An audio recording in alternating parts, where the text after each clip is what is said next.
like mowing the lawn and fixing a pizza. Let's go. All right, everyone. We're going to get started. No worries. Hello. I'd like to call the July 9th Pleasant Ridge City Commission meeting to order. May we have the Pledge of Allegiance? Pledge allegiance to the flag of the United States of America and to the republic for which it stands, one nation, under God, indivisible, with liberty and justice for all. Could we have a roll call, please? Commissioner Budnick? Here. Commissioner Lenko? Here. Commissioner Perry? Here. Commissioner Schmier? Here. Mayor Scott? Here. All right, on to items from the public. Please. Your first up tonight. Real simple one. It's great. We have a great public park system in town. By the way, I'm Paul Eisenstein, nearly 40-year resident over on Cambridge Boulevard. I know many of you, but I don't know if everyone knows who I am. We have a great public park system in town, and one of the nice things is every park except one has a name. And we now have a name even for the community garden. And I took a straw poll of dogs in town, or at least dog owners, and it seems like a lot of folks like the idea of getting a name for a great dog run. And by the way, before I get on, I'll wander a bit. I have talked to people from a lot of towns, and some of you know I spend a lot of time out in Lake Country. We have a little cottage, and I've been to a number of dog parks, and ours is one of the best I've seen. Large, great to have the split for the smaller dogs and all. So, it should have a name. And half in jest, because it's something I've used with my own pup, 110-pound Labrador. I've been calling it Bark Bark Park. And I put the name out on PRPR, and you're on there frequently, I think all of us are. And the reaction has been overwhelmingly positive, with one or two people saying, it's too complex, let's simplify it to Bark Bark. I'm open to either one. And if the foundation won't do it, I'll even pay for the sign. It's probably going to be the lightest thing we discussed today, but I thought it'd be great to have a name and have a little bit of just like we did with Ridge Roots. Something that quickly and easily identifies it, puts a smile on everyone's face. So I'd propose that we either name it Bark Bark Park, which has a nice alliteration, or just Bark Bark. Awesome, And I appreciate the council taking the time for such a frivolous little idea. No, it's a great idea. I spoke with Jim just briefly. I don't know that we have a process for naming parks. But we should probably give ourselves some time to think about how we would name it and if we want to allow other names to appear or how we'd want to do that. But and thank you for bringing up the topic, because I think we've got one other park that isn't named. We do? At least one? Yeah, the Greenbelt Park's north of Elm Park. Right. Or Greenbelt Parks. Right, Greenbelt. So, generic, I guess. So, we'll take the item in and then figure out how we do that. At a minimum for me, and this is just me speaking, I would want to make sure that everyone had an opportunity to hear what was going on, and maybe there's a public hearing or something, I don't know. But we'll take it. I'm happy to have a name on it. Like I said, I like the alliteration, the reaction when I put it up on PRPR. I've run it by people at the park. I think if anybody were to stop and be there when people are there and ask them, everybody likes it. Like I said, the only thing some people like it nice is short, Bark Park. Yeah. Either way, I can tell you this, every dog I use the word because I know the word park. Right. They all respond to it. They don't respond as nicely to park with no name. Yeah, exactly, yeah. Gets them confused, they don't know which one it is. Yes. So, anyway, I just wanted to get the process, and see if we can get a process on it. And, Awesome. like I say, I've had somebody suggest the foundation might buy a sign, but if they won't, I will. Okay. All right. Okay? Thank you very much. Thank you. Thank you. Any other items from public today?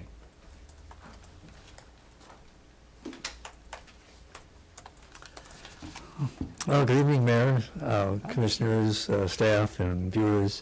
Ted Zachary from 68 Devonshire. I just have a couple of things to mention. Storytelling is going really well in Ferndale, and it's beautiful. We meet every Thursday at 1:30, and for about an hour, and it's really great. In Pleasant Ridge, we had met for 2 months, and we have like a little space between because of the summertime. And maybe we would resume in the fall, perhaps, and working with Shawnee about doing that, or probably working with the library. So I'm still working on it, just to let you know. That's great. Pardon me? It's great. Good. Okay. My visual aid is this book, and the author says on chapter 15 that storytelling is really, really important. We don't get a chance to do it, and here's our chance to do it now. So this is one thing I'm pushing for. It's healthy for you. Right. And a lot of times I ride the bike in the neighborhood, stop people, talk to people. They say, "Thank you very much for stopping the use of Roundup." Thank you. All right. Thank I you. think that's it. Thank you. Any others? Hi, my name is Zachary Zombo. I live on 7 Sylvan. My wife and I have been here about 3 years. We can't say anything but pleasant things living here. Talking with Jim, and once in a while, just great that I'm able to have conversations with people that do things in our community. I had a few things I wanted to bring up and just maybe discuss. I don't know if this is the place necessarily for it, but just wanted to say, first thing was, is there a way we can get any signs on any of the major streets during the Woodward Dream Cruise to say like no parking or anything like that? Last year there was an instance where my wife and I did come home and we saw some people tailgating on our neighbor's grass across the street. Now we're 4 houses down from Woodward, I can understand, but it was just kind of like, and I know my neighbors weren't home, not pointing at anybody, but I did go across the street and say, this is really not the place for that, and the people did leave. But I prefer not to have that conversation if need be. So I don't know if in the past you guys have ever done anything like that or plan to. Maybe that's something I probably should have been here 3-4 months ago bringing this up, or not the month before the Dream Cruise, but I was hoping maybe we could figure out something with that. Any comments on that, or is that feasible? Jim? I think what we do is when they clear Woodward, the barricades go up, but that's about it, right? Well, that's mostly closing Woodward off to funnel people onto the freeway. Rob can tell you much more about shutdown. Right. In terms of specifically prohibiting parking on residential streets, we haven't prohibited it. Okay. I don't know that we've had a big problem with tailgating. That's kind of a novel one, and obviously I not. did ask desired around, outcome. yeah, I did hear that was a first, but And I think if, a call to the police would probably take care of that, because that's Fair not, enough. but prohibiting parking on the streets is tough, because residents are still here. fair. Right. Yeah, it gets challenging to implement. I don't know. We'd have to talk about it. Hold on a second. Sir, go ahead. Oh, I was actually, if you had a comment on that, I was. We'll just need to, please stand. Oh, I'm sorry, yes. 2 thoughts on that, if you'll allow me. On one side, Royal Oak, of course, does do a lot of parking prohibition during various events there. It does work, from what I understand. So, it simply would require providing some sort of tag that people could use, residents could use, and some sort of signage, even partial barriers on the streets. The downside is that I think this would be something, whether through PRPR or whatever you want to use, you want to check and see how residents would feel about it. I'm sure that some would like the idea of restricting parking. On the other hand, a lot of folks, and we've done it at times, have friends who come over, and so all of a sudden, if you're in a situation where, oh man, I was going to do this big party, and now I can't because there's no place that any of my friends can park. Right. That's the downside. So if we did do anything that would limit it, you probably would want to be in a situation where people, at the very least, could come to City Hall at some point and say, I'm going to have X number of people. Can I get placards, cards, whatever? that they'd be able to give to the folks who they would have for parties. I think people would feel pretty ticked if all of a sudden, essentially, we were saying, sorry, No parking means no parking means no parking and no partying. Right. Thanks. Thank you. The last thing I have to bring up, and it's nothing to do with the parking during Woodward Dream Cruise, is just the Sylvan, for example. Last time I was in here, I was talking about the speed and the traffic on Sylvan.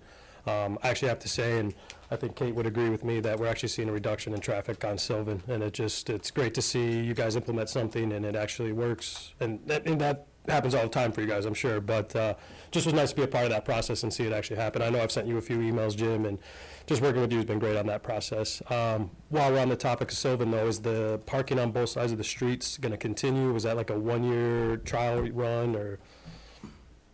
It was when we approved it, and I know we're getting to the end of that shot clock. Okay. And my to-do list is, the thought occurs to me every now and again that we need to follow up on that and Okay. decide if it's going to be a permanent implementation. The good news is that we haven't heard anything about it, which is always a good thing. Fair. If you don't hear anything about it, it's working, it's Fair. not a problem. If you hear about it, it's a problem, usually is how that goes. So because we haven't heard anything, and the few comments we have heard is, yeah, it's, seems to be working fine. And Fair. just from my own observation, I haven't seen any problems that have really been, caused by the parking on both sides. So yeah, it's maybe been a little bit lower priority to follow up on that because it seems like it's working well. So I'm glad to hear that you think that's for still sure, nice. for sure. I mean, I wasn't a fan of it at first, but if things work, things work. I'm not going to lie and say they don't. The only thing I do notice from parking on both sides is Sylvan is considered a bike path towards the main bike path. It does seem unsafe for a lot of the people on bikes, especially the families that have the little tricycle things on the back of their bikes. That's the only 2 cents I have regarding that, and I don't know if you could speak to maybe having parking on both sides of the street actually causing unsafe issues for bikers, because I know I see you out there all the time. I use the alley. Okay. Now, the alley is a bike path now? Is that? Yeah. A piece of the alley is. Okay. Yeah. And our bike path is beautiful, by the way. I think it's wonderful. I mean, I know people have had a lot of flack, but it looks great on our side, so. But long story short, thank you guys for everything you do for Yeah, the city. please keep talking, we love it. No, my wife and I really love living here. Obviously, we're close with some of the people in our community for being here Yeah. such a short time, but we're very happy here and Thank you. don't plan on ever leaving, so, thank you. Thank You're you. welcome. That is an excellent point about bikes. That's probably the biggest challenge with the parking on both sides. But what I tell my kids, because they go across to Gainsborough Park, or I tell them that, when you're on that stretch, and especially even when you're crossing Woodward, when you're going from Oakland Park to Sylvan, be a car. The safest place for you is in the travel lane. So just take that space for that amount of time, and, it sounds counterintuitive, but it's actually safer. Right.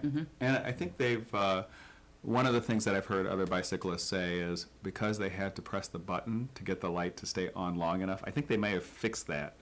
Maybe not, I'm not sure. No, they haven't fixed that. I've told all of the bicyclists, I know this is not what you're supposed to do, but press the button, and then you'll have plenty of time to cross the street when the button is pressed. Right. And make sure that it's pressed on the side that you're on, because the light doesn't necessarily change depending upon which side of the street you're on, or which Yes.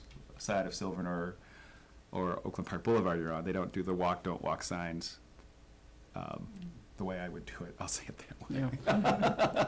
So it's just one of these things you have to get used to, and as someone that does bicycle along Sylvan, I understand. I guess now is probably a good time. I was going to do this in the city manager's report, but everyone's still here, so. I did meet with MDOT today, this afternoon. This has been set up for, weeks, but out to look at the light and the timing. So we had the Oakland County TSC manager, one of her staff engineers, and then somebody from their signals department. So we were out looking, and they got to witness the problems we Oh, have there. good. The fact that in the afternoon during peak hour, 4 cars can get through, and you've got more than that stacked up frequently there. They were surprised. They thought that there's supposed to be detection that lengthens the light cycle, and I have no idea where detection is. I don't remember anything about that. But the morning, they were surprised when I told them that the AM peak timing hasn't really changed, because they thought it was on the same cycle as this. So there was a lot of, as they were looking at it. So they'll be looking at it, and hopefully we'll see some improvements to the light timing there soon, because, I mean, they broke it. Yeah. It's interesting, they also changed the timing of the light for the U-turn going northbound Woodward. Yes. I think to try to prevent people racing to catch the light. Yeah. Which doesn't exactly work either. Right. So even in an electric car, it doesn't work. Yes. And the thing with that is I think they expected, I think they expected the road diet in Ferndale to create a lot of congestion that we And it haven't seen. didn't. Just hasn't. And Yeah. so I think it's a learning experience, and they'll, Right. you know, hopefully continue to monitor and evaluate conditions as they are, not as, you know, what they predicted them to be. Great. And, you know, we'll get it straightened out. But Okay. we're making progress, and it was a good meeting today. They Good. were Um, receptive. Anyone else up? My last 2 cents on the light, I'm sorry. I actually think the light's contributing to some of the reason why there's no traffic on Sylvan anymore. I think people are getting clogged up there. I actually really love the light. So we'll fix it a little bit, but not a lot. Okay. Was there anyone else that had something this evening? Okay, I think we will go on to liaison reports. Commissioner Linko. Thank you, Mr. Mayor. DDA did not meet since last month. We are scheduled to meet July 22nd. However, Jim, I believe we're considering punting that due to vacation schedules and everything else going on. Yes, and I have a master plan progress, just a staff meeting with McKenna this Friday. Oh, cool. So we'll be going over schedule. And the question really is our next big event's at the Ice Cream Social on July 17th. So next So McKenna's Wednesday. going to be there to get input on some of the Parks and Recreation things, but on the plan in general. So please come to the Ice Cream Social and swim and get some ice cream and talk to McKenna. Or not swim. July 17th, correct? Yes, July 17th. So the question is, will McKenna be ready to have actionable, or, you know, will they be ready to report back to the Planning Commission with that short turnaround? So we'll talk about that Friday, and then once we figure out that schedule, we'll get things nailed down with the Planning Commission and let everyone know. Awesome, thank you. And, yeah, the ice cream social on the 17th, so please attend and provide your input there and enjoy the ice cream and the swimming. Is that camera not on? I just noticed. Is that capped? That's weird. Yeah, it is. That's usually where I direct the. We're only gonna catch this side of you. The good side. No. And don't forget to RSVP for the ice cream social, too. Oh, good call. Right.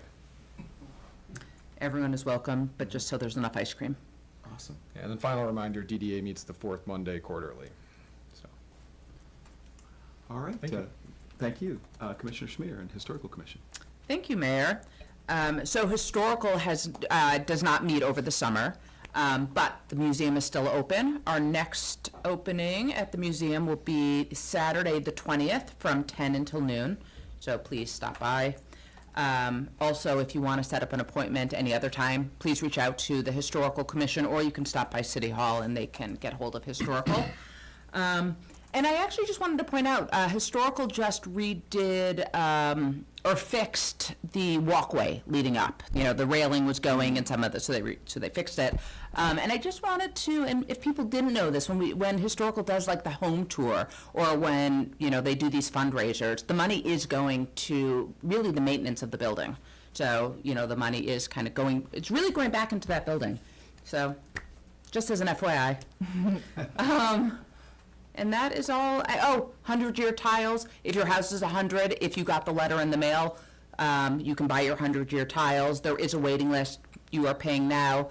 Pewabic is taking about 12 months, so they will come in hopefully in a year, and we will reach out when they're here. And that is all I have. Thank you. Thank you. Commissioner Budnick, Recreation. Thank you, Mayor. Everyone should have received their July through September Ridgers in the mail, and you can also find them online if you'd like to go peruse them there. Please text, I was gonna say please text Shawnee, just kidding, if you have any questions. Public Art Plan Workshop, it's a save the date and join the PR Arts Council for a planning workshop the evenings of July 22nd through the 24th, and that'll be at the community center. The workshops will focus on an overall plan for where public art should be located in the city, generating ideas for gateway features along Woodward, and planning for memorial monument or feature. This is National Parks and Recreation Month. So July is celebrated as National Parks and Recreation Month, recognizing that parks and recreation build stronger, healthier, and more resilient communities. And recently, I just saw an article in the Wall Street Journal that posted the 10 best parks in the U.S. right now. And there's a surprise at number 1. It's in Michigan.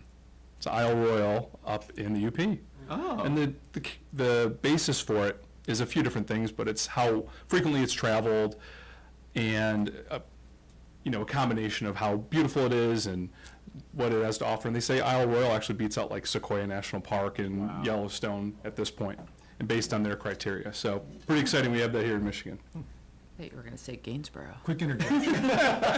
Jessica and I did the Greenstone, the entire thing. Tons of moose, no bear, and wolves, right? So you can camp, you don't have to hike your food all the way up. So it's also kind of like lazy camping too that way. Yeah. It's hard to get to. Yeah, you have to fly your boat. That's cool. Beautiful. The Ice Cream Social, which has been mentioned a couple times, we'll throw it out there again, July 17th, 6 to 8. And pre-register, as Commissioner Schmier said. Please register at the PR Rec. And thank you to Robert Campbell, Woodward Corners, and Oakland County Parks and Recreation for their sponsorship for this. Another one to put on the calendar is the Family Splash Bash Pool Party. This is Monday, July 22nd at 7 p.m. $10 a person. So create some memories with your family at a fun and exciting pool party. They'll have snacks, pool inflatables. Can't believe those came back, and more. So that's a fun thing. Go ahead and register as well. And then the teen trip to Cedar Point is coming up, and that's Friday, August 9th, 7 a.m. to midnight. Residents it's $95, and non-residents it's $105, and that trip includes an admission ticket, motor coach transportation, and all other costs will be on your own. This is for ages 12 and up only. If you have your own ticket, the cost is $50 to ride the bus, and payment must be made to the office if you do have your own ticket. A few more items. The Synchro Show, that's on August 1st, which is always a hit. Cost is $55 regular, and then $65 non-resident, so 55 resident, 65 non. And the fee includes practices, show, costume, and event t-shirt. So that's if the folks want to be it or the kids want to be in the Synchro Show, of course. And the theme is bringing Paris to Pleasant Ridge, so that should be fun. Teen swim nights, and this is for residents ages 12 and older. It's July 15th and the 30th, and that's from 8 to 9 at night. There will be no guest passes to that. And finally, adult-only swim nights. This is for residents ages 18 and older, and that's July 10th and 25th, 8 to 9, and no guest passes as well on that. That's all I have. That's a lot. Yep, it always It's a is. good season. It's a great season. Thank you. You're welcome. Commissioner Perry. Thank you, Mayor. The Arts Council met on June 18th, and our consultant, Ralph Nunez, presented feedback from the Public Arts Planning Survey. It was great information. We heard, had a lot of comments as well as just impressions, so it was wonderful. And Commissioner Budnick just mentioned the Arts Council charrette that's coming up, and they're actually going to focus it in, so it's just going to be on Wednesday, July 24th, starting at 6:30 up at the community center. It's one of those great things where it will be very interactive, but also there'll be some presentations and things like that, sort of talking about different directions, and like really, it'll be, structured and unstructured, so it should be a really interesting thing. The Arts Council always knows how to put a good event together, so it should be fun. Stay tuned for more details on that, but it'll be July 24th at 6:30 up at the community center. Was there anything else you wanted to say on that, Jim? I think it's all been covered. Excellent. That's all I have. And the next meeting will be at some point in time, and I'll let you know. In August, good. probably, right? The Yes. third Wednesday in August at 4:30. Thanks, right here. Thank you. Sure. And then on Ferndale Public Schools, it's the slow season, so I don't really have anything to report. And if there's something to bring in next month, I'll bring it in. We'll move on to governmental reports. I see one governmental in the audience. Good evening. I see it as a short agenda tonight, and I'm not going to keep it much longer. There's nothing really of note that I need to bring your attention to. Our officers are out there patrolling. They're getting caught up on training. It's been a rough couple months with vacations and everything else, so everybody's kind of getting back into the swing of things. Our officers are out there dealing with the noise ordinance on Woodward. We've been running it under our local noise ordinance that we've had for years. The signs are up, and as Jim and I spoke about the other day, sometimes it's like fishing. I was out there for a few hours and it was quiet as can be, and I came in, went into my office, and all of a sudden you hear boom. So our officers are out there doing the best we can, but I have noticed it's working. Yeah. It's working. So other than that, it's summertime. We do get the people that like to check door handles as they walk down the street at 2 in the morning, so keep your doors locked on your cars and your houses. And so far, so good. We're doing a great job out there. The officers are really out there patrolling and making sure that everybody's safe. So, any questions that I can answer for the commission? Thank you very much. Thank you. It is a short meeting. On to the consent agenda. Unless there's any dialogue, I'll just go up for a motion. Thank you. Night, Paul. Mayor, I move that the consent agenda be approved. Second. May we take a vote? Commissioner Perry? Yes. Commissioner Schmier? Yes. Commissioner Budnick? Yes. Commissioner Lenko? Yes. Mayor Scott? Yes, the motion carries. And we're at the city manager's report. Wow, So soon. so soon. We've talked about most of everything that's happening around town. This Thursday, the Main Street alley, and potentially a little bit tomorrow if they're not washed out, for maybe about an hour or so. But the Main Street alley between 696 and Kensington will be closed. We are reconstructing that. So everyone's favorite route to the east side will be out of commission for a while we do those repairs. Probably about a week or so. The Kensington water main will also be testing a shutdown. So with our 100-year-old valves in the water system, we can't always get a good shutdown. So they've been doing some preliminary work on making sure the valves turn, but we don't know if they close. So they'll be doing that testing work on Thursday. So there's likely to be some system pressure drops as that happens. We always get those whenever we close a water main, and probably, potentially, I don't know if I want to say probably, potentially some brown water as well. So residents should be advised that there may be some water system impacts on Thursday. So we have some signs we'll put out to also alert people, and there was a e-blast and a notice on the website that was put out today, so hopefully people are prepared for that. Will this affect mostly just the east side, the water? Probably, but sometimes we open a fire hydrant at Iron Ridge and Elm Park loses water pressure. Okay. It's a mystery. Not a good one. Okay. So it's, yeah. Okay, so that is Thursday, is the test. Now, will Kensington residents lose water? Is it being shut off? Possibly, yes. So WRC will be also notifying Kensington residents directly. Okay. So they could lose it for a little bit of time, or maybe not, or, we don't know exactly the details, but Thursday will be Right. impacted by water. We don't know the details, that's why we're doing the test, Great. because it's always an unknown. So bottle Part some of the- water. Part of the challenge is Shower a city that accordingly. rarely has problems with their plumbing, never turns their valves on or off. So we have some valves under the ground that are 140 years old, 130 years old, that have just never been turned. Yeah. So we're figuring that out, and thank you for your patience. Yeah, there are some 1890s fire hydrants and valves, which is interesting because our water system was built in 1924. Right. So they were using new old stock, apparently, even back then. Back in Got a great 1924. deal on, some 25-year-old valves when they were building the system. Yeah. So it's interesting. Brand new secondhand. There you go. Lightly used. Gently. Anyone have any questions? No. So if you know any neighbors who don't tend to pay attention to social media or have email and things like that, make sure to try and reach out to some of your neighbors and just make sure Yes. they know. In fact, Because- it's a good reason to ask if your neighbors are signed up to the mail list. Yeah. So that they get the email themselves. It's particularly as we're going through these projects, it's just a good way to be notified. The e-blast is really helpful. It's on the bottom right of every page of our website, actually. I Yeah. just kind of put it out there, so just go to our website, bottom right, you can just sign up right there, super easy, and then you will get updated. Yeah. Thank you, Jim. Thank you. Any other business? I was gonna do that one. There. No, go right ahead. No, you're So, better. those of you that signed up for absentee ballots should have already received them in the mail. If you have a question, please reach out to City Hall. I think they've all been mailed out. And, It's been requested, has been mailed out.